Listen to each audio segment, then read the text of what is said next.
look around, and I noticed that not a lot of people talk about poor little Easter. I mean, just look at it. All sad in the corner and stuff. I didn't know holidays could get depression. Same, bro. But I don't get why. I mean, guys, peeps, who doesn't love yellow marshmallow diabetes in a box? I mean, I guess it's a religious holiday, and maybe that's why not everyone likes it, but frick! Who knew that looking for eggs stuffed with candy in the wilderness was so much fun? And on the flip side, hiding eggs and watching a small 5-year-old try to find it is just the cutest fucking thing in this entire world. TLDR, I have celebrated Easter every year I've been on this earth, and thus I have acquired many misdeeds during the holiday. Misdeeds that will forever live on in secrecy. Until today! So let's go down the road of Mimi's embarrassment. When I was 5, we had Easter in a place called Red Rock Canyon. Before it got hella strict due to stupid people, I barely remember any of it, except for one specific memory.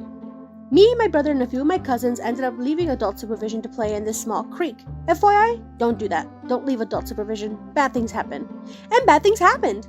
I, being a child genius, wanted to collect rocks from around the creek, since, well, red rocks are pretty.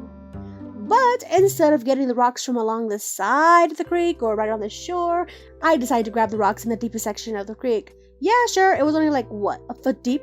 However, I was also only 5 years old. I was like, what, 3, maybe 4 foot tall at the very most? This water came up to my thighs, and it was moving water with slippery stuff at the bottom. So my brain-dead self decides to wander into the deep end, bend over to grab this shiny-ass rock, and... It turns out I've always been a dumb bitch.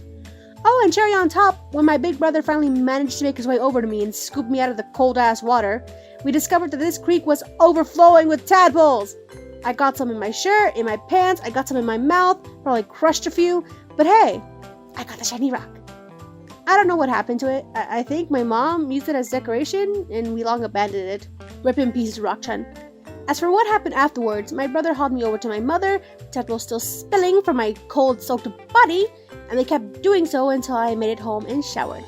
Lesson of the day, rocks are not worth drowning for. Oh, and both me and my brother got grounded for like a week for leaving my mom's line of sight. So yeah. Love you all. Choo!